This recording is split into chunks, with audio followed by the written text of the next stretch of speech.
matin. Ce matin, nous ouvrons nos Bibles dans le livre de l'Apocalypse, chapitre 1. Apocalypse, chapitre 1.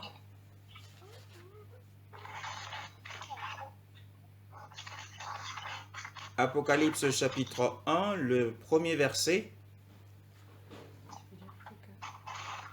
Apocalypse, chapitre 1, le premier verset. Apocalypse 1, verset 1. Amen. Amen. Révélation de Jésus-Christ. Dieu la lui a donné pour montrer à ses serviteurs ce que doit arriver bientôt. Il a fait connaître en envoyant son ange à son serviteur Jean. Amen. Amen. Eh bien, nous sommes dans le livre de l'Apocalypse qui a été rédigé par l'apôtre Jean. L'apôtre Jean, qui était à cette époque forcé à l'exil par l'empereur Domitien. L'empereur Domitien, c'est le 12e César romain, parce que vous savez qu'il y a eu, à l'époque des empereurs, il y avait 12 empereurs. Et c'était le 12e Domitien, et qui, justement, en guise de persécution, envoyait les chrétiens dans des îles pour des travaux forcés, et notamment l'île de Patmos, dans laquelle où s'est retrouvé l'apôtre Jean. Il y avait des mines qui étaient exploitées en ces lieux, et donc l'apôtre Jean a été forcé à s'y rendre pour des travaux. Et avant cela, il avait été, d'après les historiens, d'après notamment Tertullien et Irénée, qui ont vécu entre l'an 96 et l'an 300, ces deux écrivains, ces deux théologiens ont légué à l'Église le témoignage de l'apôtre Jean, disant que l'apôtre Jean avait été premièrement pris et jeté dans un fût d'huile bouillante. Et après, qu'on l'ait jeté dans cette huile bouillante, il n'a reçu aucune brûlure. Et après, l'empereur Domitien l'a pris et l'a jeté effectivement à l'île de Patmos pour des travaux dans les mines. Et c'est dans ces circonstances que l'apôtre Paul se retrouve éloigné de l'Église dont il avait la direction. Faut savoir que l'apôtre Paul avait été décapité. L'apôtre Paul avait été décapité comme l'apôtre Jacques. Il avait été décapité, et c'est l'apôtre Jean, qui est le dernier des apôtres, qui avait vécu très longtemps. Et l'apôtre Jean, effectivement, avait pris la direction de l'église d'Éphèse. Or, l'église d'Éphèse faisait partie de ce que la Bible appelle la province d'Asie. Dans la province d'Asie, Éphèse était la capitale. Ce n'est pas le continent asiatique. À l'époque, la province d'Asie, c'était la province qui était sous le commandement et sous la direction de l'Empire romain. Il y avait plusieurs églises dans cette province d'Asie, et il y avait notamment les 7 églises que nous allons, par la grâce et la miséricorde de Dieu, étudier. Donc la capitale était Éphèse. Donc l'île de Patmos est une île, c'est une île grecque, effectivement. C'est une île grecque qui se trouve dans la Méditerranée, dans la partie de la mer Égée, qui existe encore aujourd'hui, l'île de Patmos. Et la Bible nous dit ici, nous parle premièrement de la révélation de Yahushua Mashiach, qu'Élohim lui-même a donné pour montrer à ses esclaves les choses qui doivent arriver avec promptitude. Et il l'a fait connaître par l'envoi de son ange à Johanna, son esclave. Donc nous allons faire une introduction de l'ensemble des messages qui seront données tout au long de ce ministère au sujet de ce livre qui contient 22 chapitres et qui regroupe un certain nombre de thèmes, des thèmes très importants que nous étudierons par la grâce et la miséricorde du Seigneur. Mais aujourd'hui, nous sommes dans un mot, tout simplement d'un mot d'introduction. La parole de Dieu nous dit au premier verset, nous parle de la révélation, ou autrement dit, apocalypse. Hein? En grec signifie découverte, c'est le fait de lever le rideau, hein? le rideau sur le futur. Et cette révélation, dans des anciennes versions, comme la version de Darby, je vais lire la version de Darby, parce que j'ai la version de la BJC ici. Dans la version de Darby, par exemple, il est dit « Révélation de Jésus-Christ que Dieu lui a donné pour montrer à ses esclaves les choses qui doivent arriver bientôt. Et il l'a signifié en l'envoyant par son ange à son esclave Jean. » Or, la BJC nous dit « Révélation de Yeshua Mashiach qu'Élohim lui-même a donné. » En fait, le souci de la BJC, c'est de montrer et de démontrer que Yeshua est Dieu. Mais dans le contexte original, si nous restons fidèles à l'ancienne version, celle de Darby qui était un grand théologien, qui était le roi des exposants à son époque, John Darby dit « Révélation de Jésus-Christ que Dieu lui a donné ». Ici, la révélation a été donnée à Jésus-Christ par Dieu lui-même. Hein? Jésus-Christ ici se présente comme étant le Fils de l'homme. Si nous revenons sur le texte de base, Jésus-Christ se présente ici comme étant le Fils de l'homme.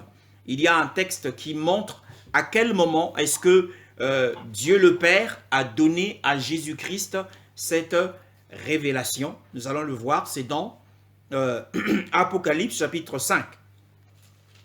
Apocalypse chapitre 5.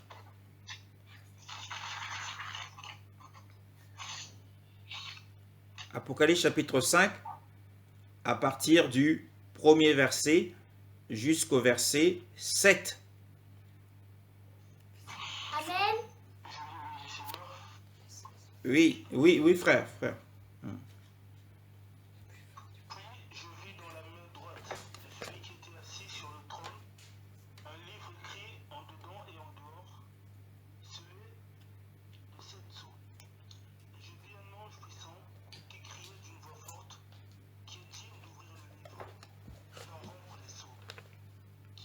Et personne dans le ciel, ni sur la terre, ni sous la terre, ne put ouvrir le livre ni le regarder. Et je pleurais beaucoup de ce que personne ne fut trouvé digne d'ouvrir le livre ni de le regarder. Et l'un des vieillards me dit, ne pleure point, voici le lion de la tribu de Juda, le rejeton de David, a vaincu pour ouvrir le livre et ses 7 sceaux. Et je vis au milieu du trône et des quatre êtres vivants, et au milieu des vieillards un agneau qui était là comme immolé.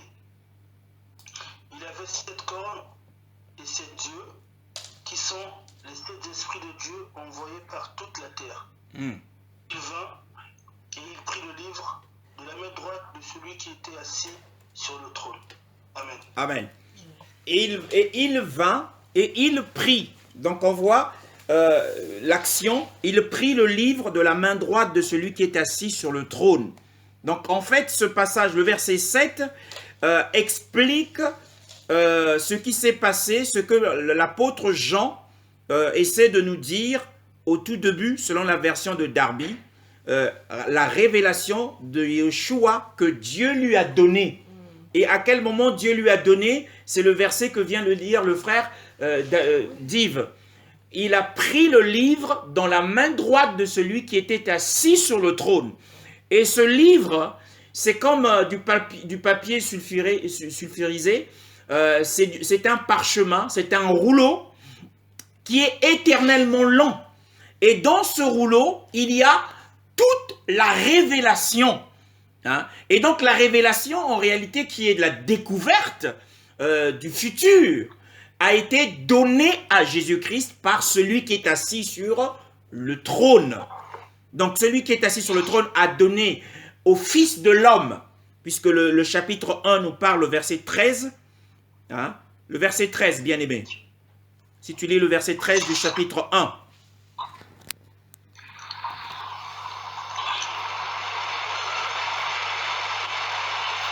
Chapitre 1 du verset 13. Oui. Le chapitre 1, d'accord. Je lis au nom du Seigneur.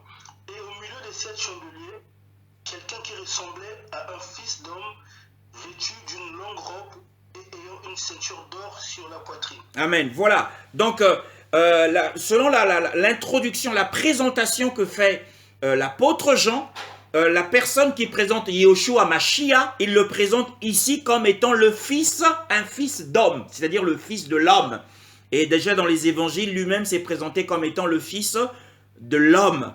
Et c'est pour cette raison qu'il reçoit de la main du Père toute la révélation concernant le futur. Généralement, les hommes que nous sommes enclins, le plus clair du temps, nous avons la curiosité de vouloir connaître ce qui nous attend dans le futur. Il a d'ailleurs été démontré qu'en France, il y a plus de 10 millions de personnes qui consultent les 10 heures de bonne aventure. On y voit effectivement le désir de l'homme à vouloir connaître ce qui va se passer dans la suite des temps. Mais la Bible nous dit que la révélation appartient à Yeshua, parce que dans le ciel, sur la terre et dans les régions inférieures de la terre, personne n'a été jugé digne de regarder le livre, de le prendre et de l'ouvrir. Seul l'agneau qui nous a rachetés, seul le lion de la tribu de Juda a été jugé digne. Donc pour nous qui avons reçu Christ, eh bien, découvrir le plan de Dieu, découvrir le futur de notre vie, notre destinée, eh bien c'est simple, c'est simplement nous tourner vers Christ, à qui appartiennent les révélations. Donc les découvertes, si tu désires découvrir le plan de Dieu pour ta vie, le plan de Dieu pour ton futur, le plan de Dieu pour ta vie professionnelle, le plan de Dieu pour ta vie familiale, le plan de Dieu pour l'œuvre de Dieu, eh bien, il te suffit de te tourner vers la personne de Yeshua, à qui appartiennent les révélations. Alléluia. Amen. Et la Bible nous le dit avec beaucoup de clarté. Hein, révélation de Yeshua Mashiach. Et donc, ce livre, le livre de l'Apocalypse, dans son intégralité, est une révélation. C'est un terme important. La révélation de Yeshua à Mashiach. Hein, tout le livre de l'Apocalypse est une révélation de Yeshua à Mashiach. Alors, quelle est cette révélation? Or, dans la révélation de Yeshua, il y a des aspects qui nous paraissent nouveaux et il y a des aspects qui nous paraissent anciens au sujet de la personne de Yeshua à Mashiach, hein, bien-aimé dans le Seigneur. Nous revenons par exemple dans le chapitre 5.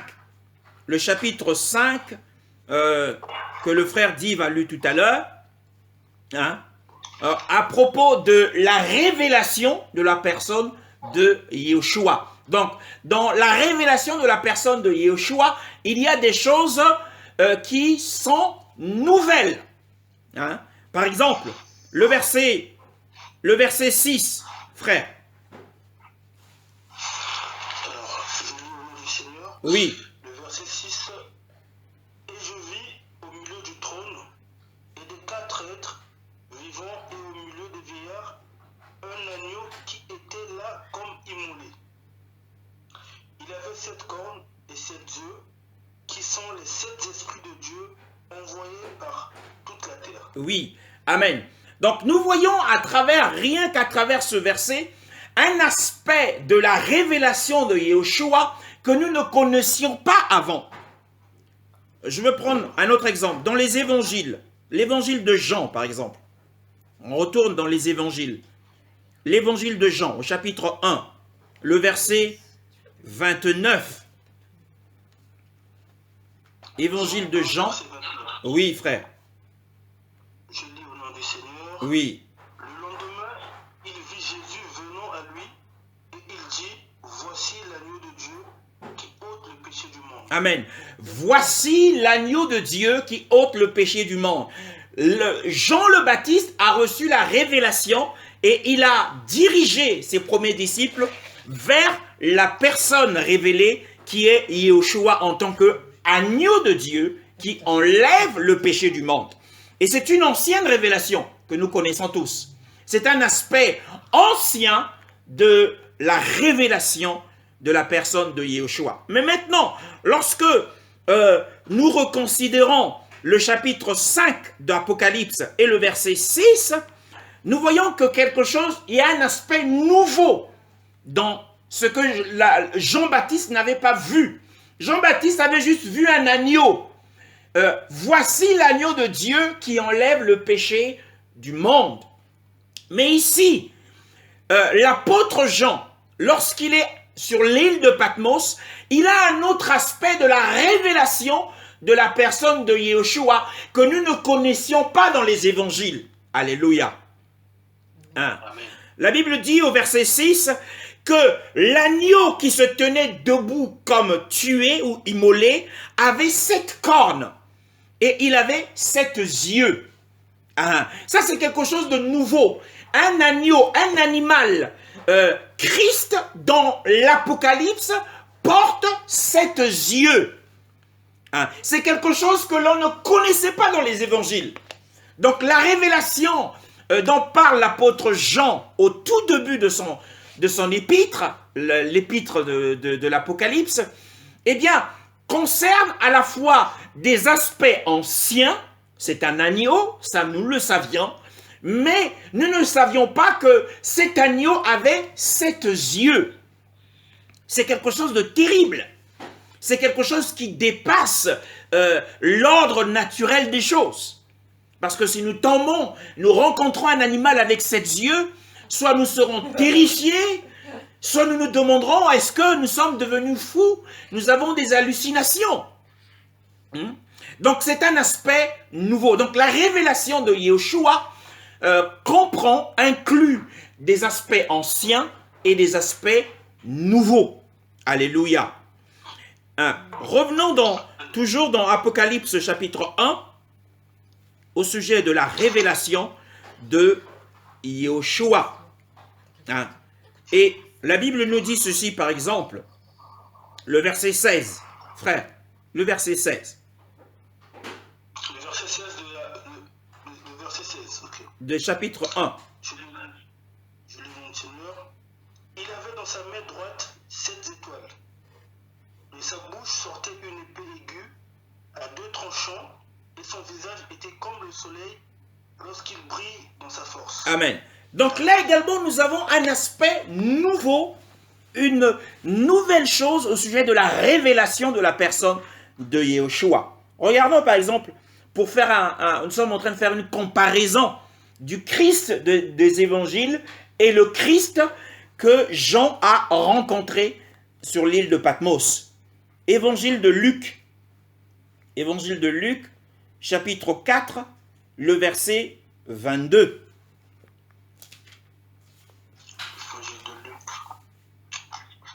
Chapitre 4 et le verset 22. Luc 4, verset 22. Alors je lis au nom du Seigneur. Oui. Et tous lui rendaient témoignage. Ils étaient étonnés des paroles de grâce qui sortaient de sa bouche. Et ils disaient, n'est-ce pas le fils de Joseph? Amen. Et tous lui rendaient témoignage parce que personne n'a parlé comme cet homme. De sa bouche sortaient des paroles de grâce, des paroles de douceur. Ça, c'est le Jésus que nous connaissions. Le Jésus aimable, qui avait des paroles de compassion. Mais dans Apocalypse, chapitre 1, au sujet de la révélation de la personne de Yeshua, le verset 16, nous l'avons vu tout à l'heure, le verset 16 nous dit que dans la bouche de ce Yeshua-là, il y a une épée aiguë qui sort. Et une épée à double tranchant. Donc dès qu'il parle, cette épée vient pour trancher, pour juger, pour discerner, et même pour tuer les choses négatives. Alléluia. Alors que dans l'évangile de Luc, tous lui rendaient témoignage. Personne n'avait peur. Bien au contraire, les gens venaient à lui pour entendre des paroles merveilleuses de sagesse et d'amour qui sortaient de sa bouche. Mais là, dans Apocalypse, ce qui sort de sa bouche, ce ne sont plus les paroles de grâce, mais c'est une épée à double tranchant pour tuer les personnes négatives, pour tuer les sorciers, pour tuer tous les méchants et pour tuer les choses négatives dans la vie de l'Église. Alléluia. Donc nous avons un aspect nouveau de la révélation de la personne de Yeshua. Et c'est à juste titre que l'apôtre Jean, nous parle de la révélation de Yeshua. C'est un terme important, qui va en fait englober tout le livre de l'Apocalypse, bien-aimé dans le Seigneur.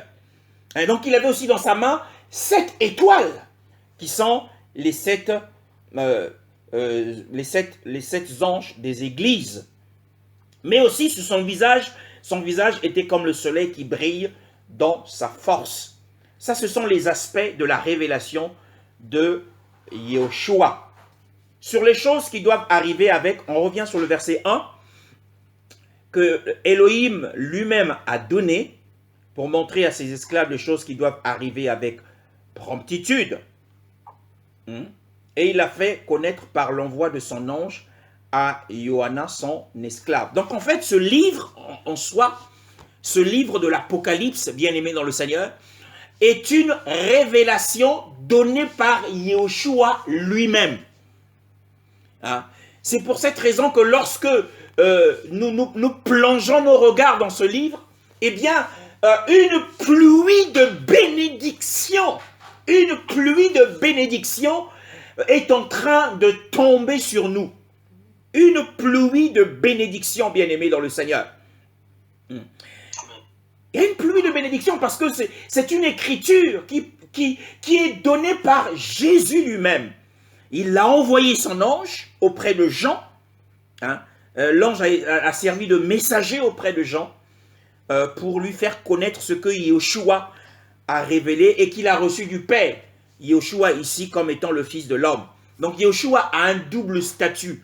Il est lui-même Elohim, il est lui-même Dieu, mais il est aussi un fils de l'homme. Et le verset 2 nous dit, lequel a rendu témoignage de la parole d'Elohim et du témoignage de Yeshua Mashiach, tout ce qu'il a vu.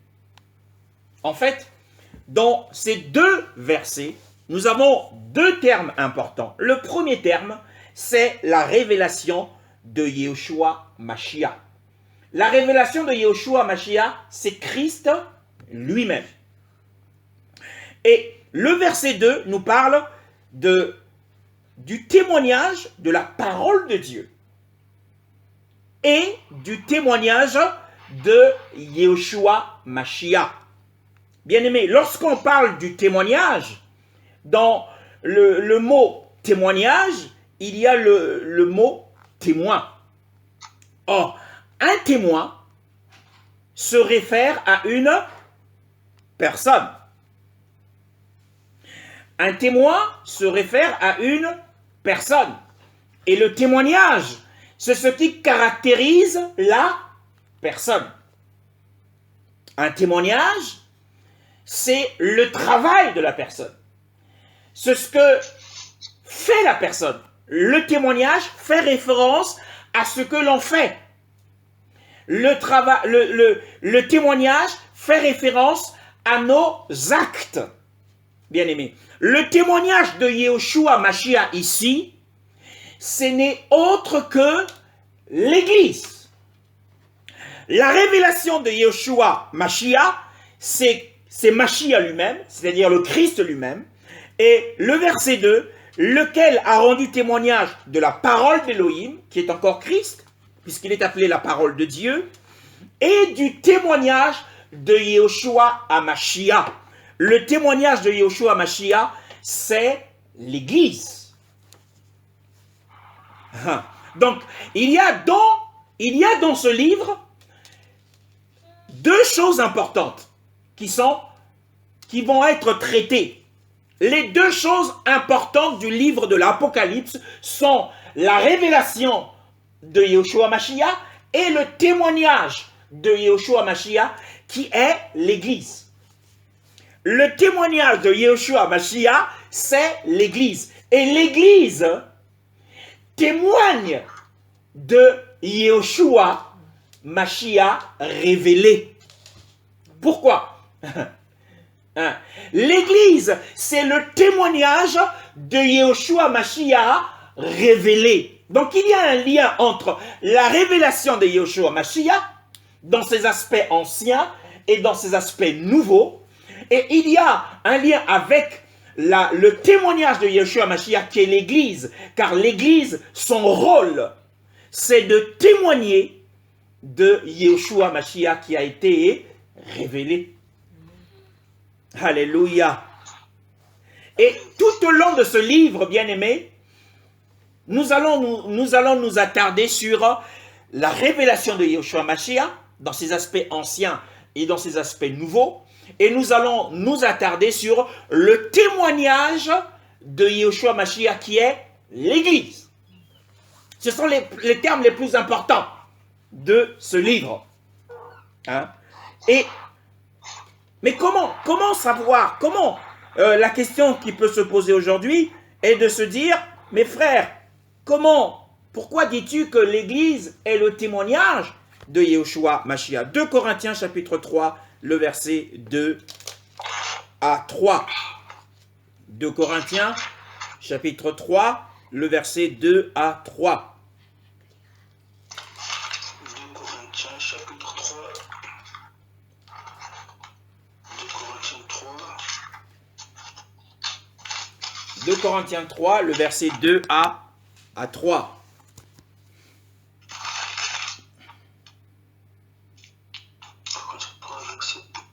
Verset 2 à 3. Alors, je lis au nom du Seigneur. C'est vous qui êtes notre lettre, écrite dans nos cœurs, connue et lue de tous les hommes.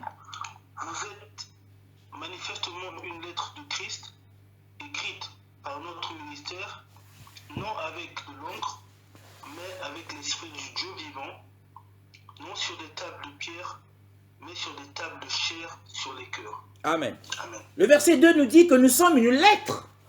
Donc en fait, quand les gens du monde nous voient, ils lisent.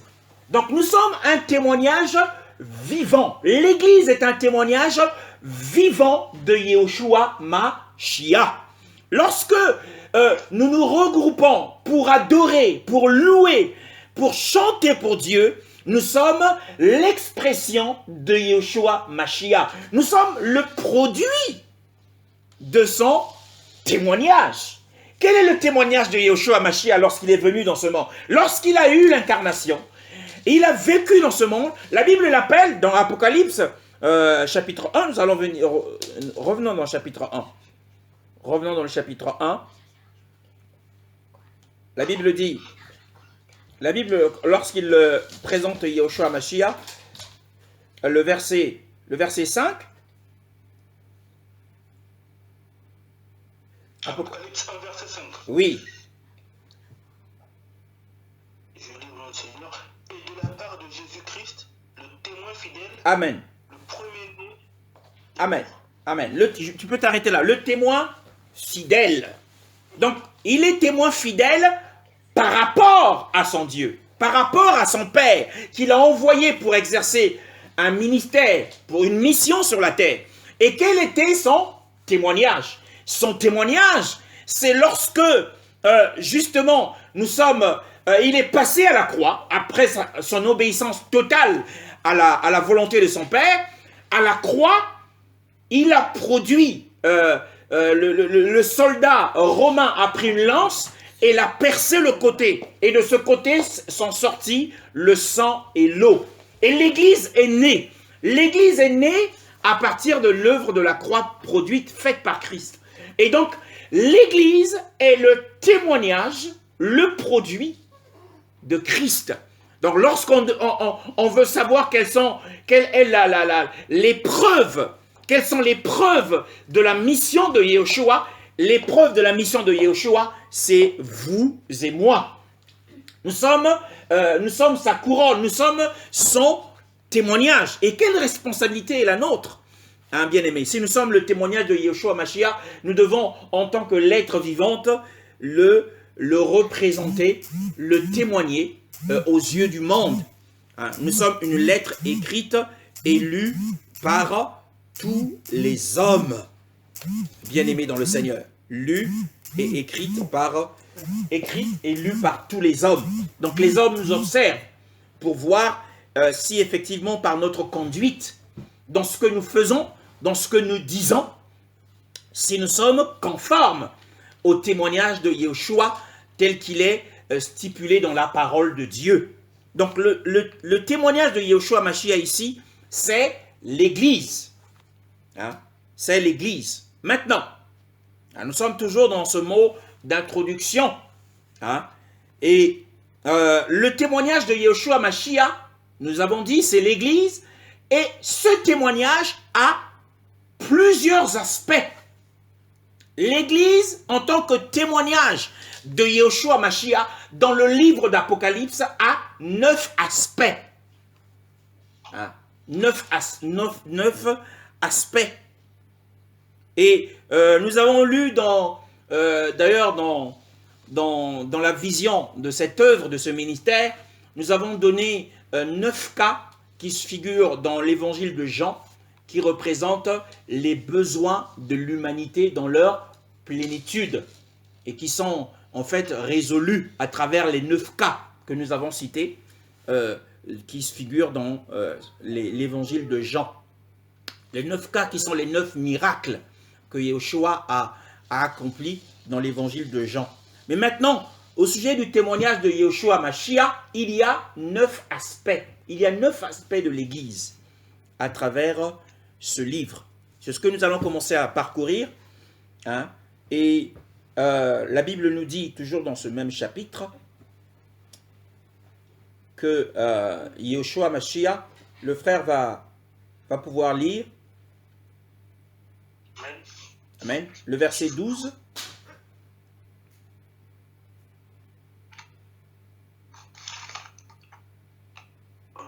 Apocalypse 12. Hein. Oui. Apocalypse 1, 12. Apocalypse 1, 12. Oui. Seigneur, je me retournai pour connaître quelle était la voix qui me parlait. Et après m'être retourné, je vis 7 chandeliers d'or. Amen. Je vis 7 chandeliers d'or. C'est le premier aspect du témoignage de Yeshua. C'est le premier aspect de l'Église. Le premier aspect de l'Église, c'est que l'Église est un chandelier d'or. Est un chandelier d'or. C'est le premier aspect. Le deuxième aspect de l'Église, c'est dans Apocalypse chapitre 7. Apocalypse chapitre 7, le verset 9. Sur le nom du Seigneur. Oui.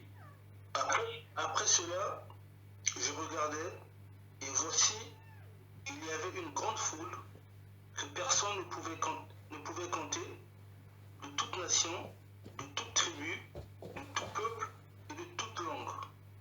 Ils se tenaient devant le trône et devant l'agneau, revêtus de robes blanches et des palmes dans leurs mains. Amen. Continue jusqu'au verset 14, frère. Et il cria d'une voix forte en disant: le salut est à notre Dieu qui est assis sur le trône et à l'agneau. Et tous les anges se tenaient autour du trône et des vieillards et des 4 êtres vivants, et ils se prosternèrent sur leur face devant le trône et ils adorèrent Dieu en disant: Amen. La louange, la gloire, la sagesse, l'action de grâce, l'honneur, la puissance et la force soient à notre Dieu au siècle des siècles. Amen. Et l'un des vieillards prit la parole et me dit: ceux qui sont revêtus de robes blanches, qui sont-ils et d'où sont-ils venus? Je lui dis: mon Seigneur, tu le sais. Et il me dit: ce sont ceux qui viennent de la grande tribulation. Ils ont lavé leurs robes et ils les ont blanchis dans le sang de l'agneau. Amen. Amen. Donc nous voyons le deuxième aspect de l'Église, c'est la multitude qui vient de la grande tribulation. Une multitude que personne ne peut compter. Vous vous rendez compte d'un peuple que personne ne peut compter? Aujourd'hui sur Terre, il y a 7 milliards d'habitants. Si nous pouvons compter sur Terre, et que dans les cieux, on ne peut compter ce peuple, alors la grande tribulation ici nous pose problème. Parce que à la grande tribulation, même si 7 milliards d'habitants rentraient au ciel, eh bien Jean aurait eu l'intelligence spirituelle pour savoir qu'il y a 7 milliards d'habitants. Mais c'est un peuple qu'il ne peut compter. Donc la grande tribulation ici a un autre sens. Il ne s'agit pas de la grande tribulation à venir. Donc nous aurons l'occasion de le voir. Ça, c'est le deuxième aspect de l'Église. Le troisième aspect de l'Église, c'est dans Apocalypse chapitre 14, à partir du premier verset. Premier verset. Apocalypse 14. Jusqu'au verset 5.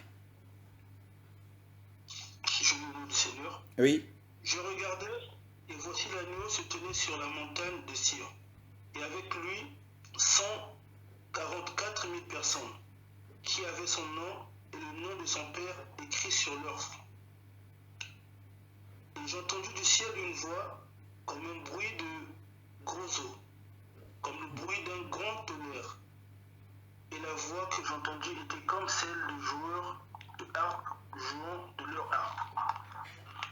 Et ils chantent un cantique nouveau devant le trône, et devant les 4 êtres vivants et les vieillards, et personne ne pouvait apprendre le cantique, si ce n'est les 144 000 qui avaient été rachetés de la terre. Ce sont ceux avec des femmes, car ils sont vierges. Ils suivent l'agneau partout où il va. Amen. Ils ont été rachetés d'entre les hommes comme des prémices pour Dieu et pour l'agneau. Et dans leur bouche, il ne s'est point trouvé de mensonge, car ils sont irrépréhensibles. Amen. Amen. Amen.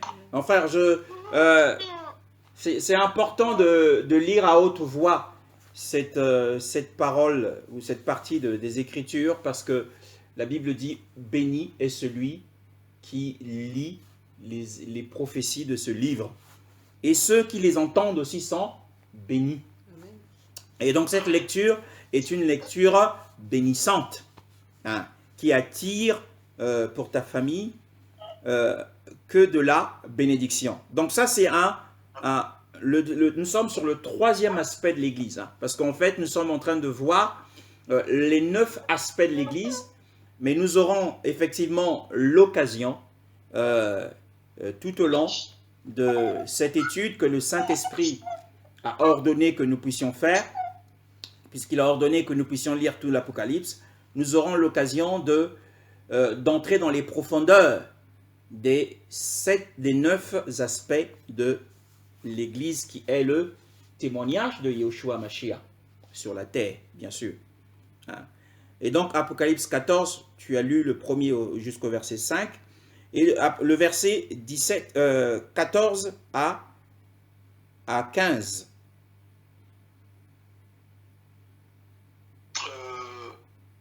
Toujours du chapitre 14. 14 à 16. Au nom de Jésus. Oui, oui. Et je regardais, et voici, il y avait une nuée blanche, et sur la nuée était assis quelqu'un qui ressemblait au Fils de l'homme, ayant sur sa tête une couronne d'or, et dans sa main une faucille tranchante. Et un autre ange sortit du temple, criant à haute voix à celui qui était assis sur la nuée, jette ta faucille et moisson, car c'est ton heure de moissonner, parce que la moisson de la terre est mûre. Amen. Alors celui qui était Amen. assis sur Amen. la nuée, Amen, ma oui, sœur. amen. Amen. Ah, ça, c'est une parole grave, c'est une parole importante. C'est que l'ange dit à celui qui était assis sur la nuée de moissonner la terre, de moissonner la récolte de la terre, car l'heure de la moisson est arrivée. Hein, ça, c'est un aspect glorieux, bien aimé. Le chapitre 14 nous parle des aspects de l'enlèvement de l'Église. Hein, la moisson ici, c'est l'enlèvement, la faucille qui sert à moissonner. Nous verrons ça plus tard. Ça, nous sommes effectivement sur le troisième aspect. Chapitre 15. Le chapitre 15 nous parle d'un autre aspect.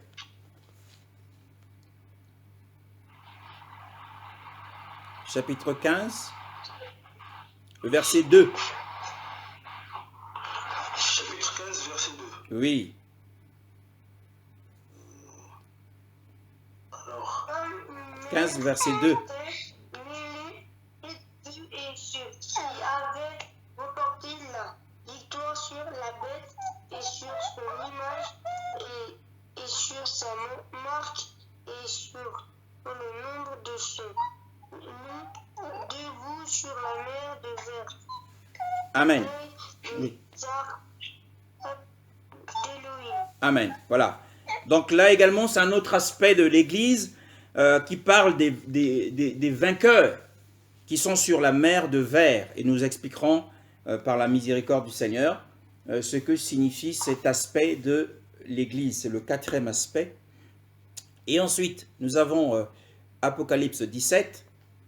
Hein.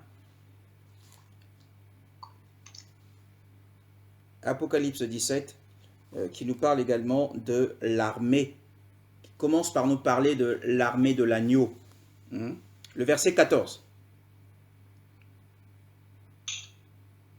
Apocalypse 17, verset 14. Oui.